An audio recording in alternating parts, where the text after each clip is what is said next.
네, 여러분 안녕하세요. 네, 이어플로우가 대형 악재가 나왔죠. 오늘 그 부분에 대해서 말씀을 드리고 대안을 말씀을 좀 드리고자 합니다. 매드트로닉이 이어플로우 인수를 철회하는 그런 건의 공시가 나왔습니다. 이 가뜩이나 어려운데 인슐레 소송건으로 해서 어려운데 엎친 데 덮친 격이 돼버렸는데, 자 그렇다면은 우리가 매드트로닉이 아닌 뭐 다른 쪽에서 인수할 수 있는 기업이 나오는 거, 네, 이게 가장 강한 호재 요소, 반전 요소가 이제 될 수 있겠죠. 그래서 그 부분도 살펴보고요. 그리고 지금 이어플로우의 대응안, 네, 이걸 설명을 드리는 그런 시간을 갖도록 하겠습니다. 그리고 영상 말미에는 연말까지 대박을 낼 수 있는 종목, 네, 요거 하나도 참고적으로 말씀을 좀 드립니다. 네. 자, 본론으로 들어가서요. 네, 이어플로우가 결국 지금 현재 하한가를 맞고 있는 좀 안타까운 상황입니다. 지금 뭐 아시다시피 결국 이제 마이너스 요인이 발생을 했고요. 여기 지금 현재 이제 증자 건과 관련해서 재료들이 뭐 많이 나와 있습니다. 제3자 배정 유상증자 이거 철회했고요. 그리고 양도 양수 계약도 당연히 철회하는 그런 건의 재료가 아침에 나와 버렸습니다. 자, 이렇게 되면은 얘네들이 위약금을 좀 일부 무는 걸로 그렇게 알고 있습니다만은 뭐 그 건은 일단 나중 일이고요. 그거보다도 1단계적으로 이 현재 계약이 전부 취소가 된 상태이기 때문에, 자, 이것으로 인한 이어플로우의 급락이 계속 이어진다고 한다면은 주주 입장에서는 상당히 난감한 거거든요. 지금 인슐렛에 피소된 건도 건이지만 어, 매드트로닉을 우리가 바라보던 그런 상황이 무위로 돌아간 건이기 때문에 굉장히 좀 어려운 그런 양상입니다. 자, 뭐 이런 양상이라면 뭐 일단 뭐 엎질러진 물이니까 지금 뭐 그거에 대해서 우리가 왈가불가 뭐 왜 인수를 안 했느냐 막 이런 얘기 할 것은 없죠. 할 것은 없고, 그렇다면은 우리가 어떤 대안이 좀 있겠느냐, 네, 이런 건을 우리가 한번 생각을 해볼 필요가 있지 않나 이렇게 생각이 들어요. 근데 제가 예전에 말씀드렸던 그런 인수를 좀 할 만한, 네, 그런 기업 중에서 덱스컴이라고 제가 말씀을 좀 드렸었죠. 네, 덱스컴이라고, 이것도 이제 혈당기기 업체인데 DXCM이 이제 약자입니다만은 지금 현재 이 덱스컴의 일봉 차트입니다. 최근에 많이 올라왔고 뭐 일단 주가가 중요하지는 않고요. 이 회사도 이제 그 계통의 회사이기 때문에 만일 이쪽에서 인수를 한다면은 긍정적인 모멘텀이 나타날 수 있기 때문에 우리가 그 부분을 좀 주목해야 되지 않느냐, 네, 이런 말씀 좀 드리고 싶어요. 여하튼 뭐 이거는 지금 현재 뭐 엎질러진 물이니까 이 부분을 자꾸 생각하실 필요는 없고, 덱스컴 관련해서 어떤 이슈가 좀 나올 수 있는가, 네, 이 부분을 잘 보는 것이 필요하지 않겠나 이렇게 생각이 들어요. 결국 이어플로우가 지금 살아나기 위해서는 첫 번째 인슐렛의 피소권이 철회되는 그런 건의 상황이 나와주는 경우 하고요. 그렇지 않으면 이제 매드트로닉 이외에 뭐 덱스컴이라든가 이런 쪽에서 인수안이 나온다든가 그런 건의 상황이 발생하는 게 좋겠죠. 그래야만이 벗어날 수 있는, 하락 패턴에서 벗어날 수 있는 상황이 될 수 있지 않겠나 이렇게 보여지는데요. 이 피소된 건을 철회할 가능성도 물론 이제 존재하기는 합니다. 왜 그런 거 하니, 매드트로닉이 이어플로우를 인수하는 건 때문에 사실 이어플로우를 소송을 건 그런 측면들도 있는 거거든요. 그죠? 네, 인슐렛으로서는 미국 내 시장 쪽을 잃어버릴 수 있는 매드코리아가 이어플로우를 인수를 한다고 한다면 상당한 피해가 가기 때문에 피소를 한 그런 배경도 있어요. 그죠? 물론 특허권 관련해서 그 배경도 있겠지만은 그 측면도 없지는 않거든요. 그렇다면은 매드트로닉이 이어플로우의 인수를 철회했다고 한다면 인슐렛 기업 측에서도 굳이 지금 현재 이어플로우를 계속 걸고 넘어지는 그런 패턴의 소송을 계속 유지할 근거가 없어질 수도 있습니다. 그죠? 네, 이것이 하나의 반전이 나올 수 있는 그런 어떤 거리가 되지 않겠나 이런 생각을 하고 싶고, 그리고 아까도 말씀을 드렸지만은 이 덱스컴이 이어플로우를 인수하려고 하는 그런 건의 재료, 네, 이런 것들도 이어플로우가 반전을 할 수 있는 그런 모멘텀이 될 수가 있을 거예요. 네. 덱스컴은요, 여러분 당뇨병 환자하고 의료 제공자가 사용하는 시스템인 지속적 포도당 모니터링 DGM이라고 그러죠. 네, 요걸 제조 판매하는 회사입니다. 요걸 제조 판매하는 회사고, 이 기업 측으로서는 아무래도 이어플로우의 기술력을 이용해서 회사가 좀 커져 나갈 수 있는 그런 건의 상황을 생각할 수 있다는 얘기죠. 그죠? 그래서 제가 볼 때는 이 덱스컴 건에 관련된 재료가 나올 개연성이 좀 있지 않겠는가. 네, 이렇게 좀 생각이 되는데, 자, 여기에 대한 기대를 우리가 좀 할 수 있지 않나. 이 말씀을 좀 드리고 싶어요. 네, 그래서 지금 현재의 그 덱스컴 상황입니다. 여기 그림에 보시는 바와 같이. 네, 이럴 정도로 몇 위 안에 드는 이 혈당 기기권과 관련된 업체이기 때문에 미국에서 우리가 이걸 좀 기대를 해볼 필요가 있지 않나 이렇게 생각이 들어요. 그러니까 이 덱스컴이 하는 건의 그 업무가 뭐냐면은요, 휴대폰의 그 애플리케이션을 이용을 해서 포도당 정보를 무선으로 클라우드로 전송을 해요. 그 다음에 최대 5명의 지정된 수신자의 모바일 장치에 있는 애플리케이션으로 전송을 하면서 요런 건의 사업을 하고 있습니다. 쉽게 말씀드리면 혈당 측정기를 개발하고 판매한단 말이죠. 그러니까 요런 업체들이 큼지막한 업체들이 이제 몇 개 없잖아요. 매드트로닉하고 지금 뭐 인줄렛하고 그 다음에 이제 덱스컴이거든요. 그래서 여기서 모멘텀이 좀 발생을 좀 할 가능성도 없진 않습니다. 그죠? 네. 그게 제가 볼 때는 일단 그 빠져나갈 수 있는 돌파구가 되지 않겠나 이렇게 생각이 들어요. 다만 이제 요게 약점은 있기 때문에 이어플로우의 그 기술을 또 이용을 한다면 그것이 긍정적으로 시너지 효과가 당연히 작용을 할 수 있지 않겠나 이렇게 보여지고요. 미국 시장 점유율이 상당히 높습니다. 네, 그래서 그 부분에 대한 기대도 우리가 가져볼 필요가 있지 않나 이렇게 생각이 들어요. 미국 일형 당뇨 시장의 점유율을 한 70% 정도, 요 정도 아마 차지하고 있는 것으로 그렇게 알려지고 있거든요.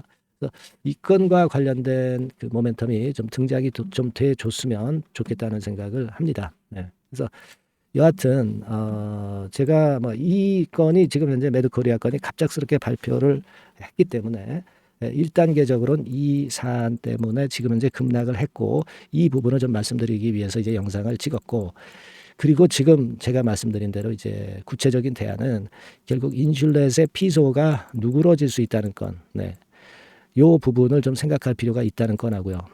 그리고 아마 이어플로우 쪽으로서도 좀 어느 정도 손실을 감소하면서 인슐렛 측에 타협을 구한다고 한다면 그때는 아마 제가 볼 때는 이 타협이 좀 쉽게 나타나지 않겠나 이렇게 보여집니다. 이 건의 재료가 나오거나 또는 덱스컴의 인수라든가 막 이런 건에 대한 재료를 우리가 기대해 볼 수 있지 않나 이렇게 보여집니다.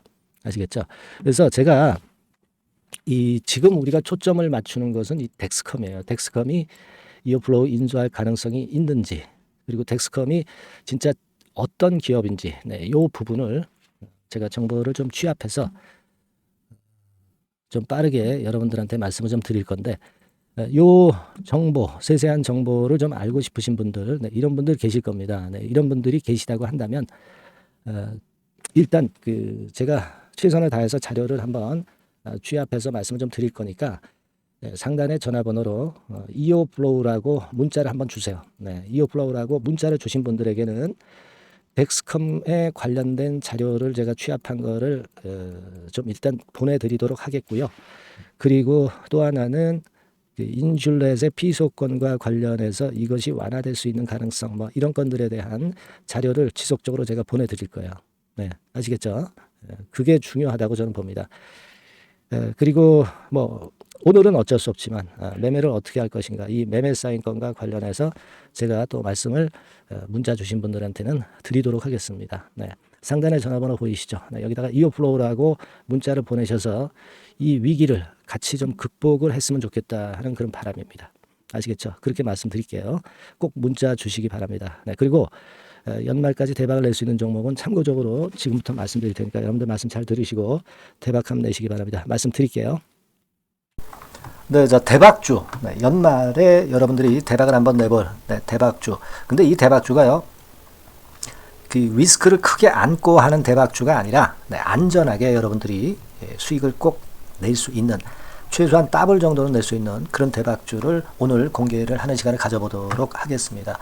여러분 그 섹터는 이 반도체 섹터예요. 반도체 섹터. 이 반도체 섹터가 당장은 실적 자체가 시원찮은 듯하지만은 이것이 내년 중반부터 실적이 확 좋아지는 그런 패턴이라고 한다면요. 주가는요, 여러분 6개월 선행을 하기 때문에 지금부터 연말부터 시세를 크게 낼 수가 있다는 거죠. 네. 그래서 우리가 항상 이미 그 좋은 거 나타났을 때는 항상 늦었잖아요. 그죠? 네. 그렇기 때문에 6개월 이후부터 상황이 상당히 좋아진다면 주가는 지금부터 움직이는 겁니다. 네. 따라서 이제 그에 적합한 종목을 좀 골랐고요. 네. 그리고 반도체 종목도 사실 굉장히 조정을 받았어요. 하지만 이 종목은 횡보하면서 물량을 흡수를 하는 횡보 조정만 보였다는 거죠. 반도체 섹터들이 되게 이런 정도의 조정을 보이고 요즘 조금 올라오잖아요. 근데 이 종목은 이런 조정이 아니라 올라갔다가 횡보 등락하는 조정이고 여기서 치고 올라갈 채비를 하고 있다는 거죠. 그러니까 사실 이 종목은 이렇게 본다면은 조금씩 매집하는 그런 종목이라고도 볼 수가 있는 거예요. 네. 자, 그런 특징이 있기 때문에 우리가 기대할 수 있는 거다. 이런 말씀을 드리고요. 그리고 가격대는 너무 고가권도 아니고 너무 저가권 부실주도 아닌 25,000원에서 50,000원 선 정도의 적절한 가격대의 종목입니다, 여러분. 네. 자, 요 종목이고요. 목표가는 최소 더블 정도를 보고 있고요. 그 이상의 시세도 가능합니다. 이게 뭐 그냥 주먹구구식으로 말씀드린 게 아니라 확실한 데이터를 가지고 제가 말씀 좀 드릴 거예요, 여러분. 네, 그렇게 말씀드리고, 그리고 우리가 말이죠, 어떤 기업이 독점적 기업이고 특허가 일반 그 특허와 같이 침해하기가 쉬운 그 특허를 가진 기업들은, 그리고 진입 장벽이 너무 쉬운 기업들은 이익률이나 이런 것들이 높다 하더라도 쉽게 무너집니다. 그죠? 네, 근데 이 종목은 반도체 쪽에서 반도체 장비 쪽인데 독점적인 기술을 보유하고 있어요. 그래서 함부로 넘나들 수 없는, 함부로 들어올 수 없는 그런 진입 장벽을 갖고 있는 기업입니다. 네, 우리가 이 부분에 주목을 해볼 필요가 있어요. 후발업체가 진입이 어렵습니다. 왜냐하면 이 종목 자체가 확실한 노하우를 갖고 있고요. 후발업체가 들어오려고 한다면은 까다로운 인증 절차도 거쳐야 돼요. 그리고 지금 현재는 이 가지고 있는 그 고도의 특허 기술에 이 그 몇 겹 정도의 그 보호막을 지금 현재 형성을 해놓은 그런 상태입니다. 영업이익률이나 ROE가 워낙 높기 때문에 들어올 수도 있죠. 들어올 수도 있습니다. 하지만 독점적 기술과 진입 장벽이 상당히 엄청나고, 그리고 겹겹이 그 특허의 보완 조치를 해놨기 때문에 특정 업체가 진입하기가 굉장히 어렵습니다. 네, 제가 볼 때는 이것이 제일 그 강점이라고 저는 봐요. 국내에서 독점적이고 그런 고유의 진입 장벽이 굉장히 엄청 두터운 기업들, 그러면서 영업이익률과 ROE가 한 20 내지 60%에 달하는 이런 기업들은요, 외인기관이 엄청나게 선호할 수밖에 없어요. 네, 엄청나게 선호할 수밖에 없습니다. 그래서 지금 정배열이고 외인기관이 쌍끌이 매수하는 패턴을 잠깐 제가 보여드리면, 이를테면 이런 정도의 모습입니다. 네, 여러분들 보세요. 네, 자, 빨간 게 이제 외인이고요. 네, 초록색이 기관입니다. 외인 기관이 쌍끌이 하는 게 확연하게 보이시죠? 네, 10월 12일부터 확실하게 외인 기관이 매집하고 있다. 네, 이 부분을 우리가 특히 중점적으로 보셔야 된다. 이 말씀을 좀 드리고 싶어요. 네, 요게 일단 가장 특색이 있고, 그만큼 독점적 기술을 보유하고 진입장벽이 두텁기 때문에 외인들이나 기관들이 이렇게 매수하는 거라고 봐야 됩니다. 특히 아까도 강조드렸듯이 이제 영업이익률이 그리고 ROE가 두 개 다 공이 몇 퍼센트, 여기는 제가 정확하게 말씀을 안 드렸습니다만은 20 내지 60% 그 중간에 있어요. 그 정도로 매출을 하면 엄청난 영업이익률이 발생하고 자기 자본에 대비해서 수익률이 엄청나다는 겁니다. 자기 자본이 100원이면 ROE가 50%면 50원 수익을 낸다는 거거든요. 네, 그 정도로 영업이익률과 ROE가 독보적인 회사예요. 네, 이게 강점입니다. 자, 그리고 실적이 이게 그 반도체 상황 안 좋다고 쭉 미끄러지고 뭐 그런 기업이 아니라 실적이 이렇게 점증을 해요. 점증을 하는 기업들은 누가 좋아하나요? 네, 외인기관이 엄청 선호하죠. 실적이 점증해. 그리고 금년도 1분기에 실적이 좀 정점을 찍고 약간 횡보 등락하는 실적이지만 이것이 내년도 상반기에 다시 또 급증을 합니다. 여기 나와 있죠? 그렇다고 한다면 내년 상반기에 실적이 급증을 한다면 지금부터 여러분 주가는 움직이게 되어 있는 겁니다. 네, 이 부분 체크하시고요. 그리고 정배열 패턴이에요. 아까 말씀드렸죠? 외인기관 쌍끌이 매수하고 있다는 거. 잠깐 차트를 제가 보여드리면, 자, 한번 보세요. 자, 요게 이제 주봉 차트입니다, 여러분. 주봉으로 봐도 이게 정배열 패턴으로 가죠. 주봉으로 봐도 정배열 패턴으로 간단 말이에요. 예, 그죠? 일봉은 그러니까 더 할 나위 더 말씀드릴 나위 없겠죠. 네. 월봉을 잠깐 보면 요게 월봉입니다, 여러분. 월봉 자체도 우상향 하다가 슬쩍 횡보 등락하다가 이제 막 위로 터지려고 하는 그런 찰나. 그죠? 네, 보이시죠? 네, 분명히 보실 겁니다. 아까 주봉 같은 경우도 쭉 치고 나가다가 횡보 등락하다가 다시 위쪽으로 치고 나가려고 하는 모습. 대개 반도체 섹터 종목들은 이런 정도 급한 조정을 보였다가 뭐 반전 시도하고 그런 패턴이죠. 하지만 이 종목은 이와 같이 실적이 점증하고 외인 기관이 매수하기 때문에 이런 차별성을 보여주고 있다는 거. 그거를 여러분들이 지금 눈으로 목격하신 겁니다. 그죠? 네, 그거예요. 그래서 아까 월봉에서도 보셨듯이 역사적인 신고가가 조만간 낼 가능성, 돌파될 가능성이 상당히 높다. 자, 그렇다고 한다면 여러분, 횡보 조정 중인 지금이 최적기다. 이런 얘기예요. 그죠? 아까 우리가 주봉 봤죠? 아까 월봉 봤죠? 지금이 최적기입니다. 그래서 요 종목은 이번에 연말 안에 한번 크게 대박을 낸다. 이렇게 보시고 요 종목을 한번 들어가셨으면 좋겠다 하는 생각이고요. 자, 요 종목을 한번 해보겠다. 어떤 종목인지 좀 해보겠다 하시는 분들은 자, 여기 나와 있습니다만은 안전하게 더블 이상 대박을 내는 걸 목표로 하니까 여러분들이 맨 위에 상단에 전화번호 있죠? 전화번호로 뭐라고 보내주시면 되냐면 대박이라고 보내주시면 돼요. 아시겠죠? 이 화면이 잘 안 보이죠? 조금 화면을 줄여볼까요? 네, 줄여보겠습니다. 네, 맨 위 상단에 전화번호가 있죠? 네, 여기에다가 대박이라고 문자를 주시는 분들에 한해서는 제가 바로 종목 말씀을 드릴 거고요. 그리고 그 중간중간 또 매집을 하실 수 있는 그 타이밍도 있다고 한다면 그때그때마다 그 사인을 드릴 거고요. 그리고 우리가 이 종목을 이제 팔아야 될 거 아니에요. 그냥 매수만 띡 드리고 끝나는 게 아니라 파는 시점에 정확한 매도 신호를 보내드릴 거예요.